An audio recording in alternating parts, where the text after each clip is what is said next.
আজ আমি রান্না করেছি গাঠি দিয়ে কাতলা মাছ। প্রথমে কড়াইতে আমি গরম মশলা হালকা ভেজে নিয়েছি, তারপর মাছ কেটে ধুয়ে নিয়ে ভালো করে ভেজে নিয়েছি। এবার আমি গাঠি কেটে ধুয়ে নিয়েছি।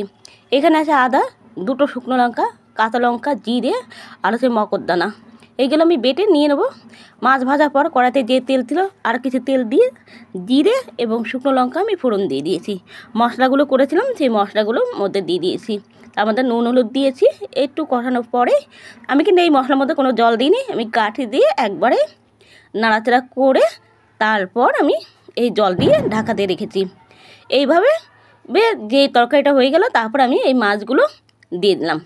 দিয়ে দেওয়ার পর তোমরা দেখতেই পাচ্ছ মাছগুলো দিয়ে দেওয়ার পর এবার আমি যে গরম মশলাটা ভেজে রেখেছিলাম সেটা দিয়ে দিলাম।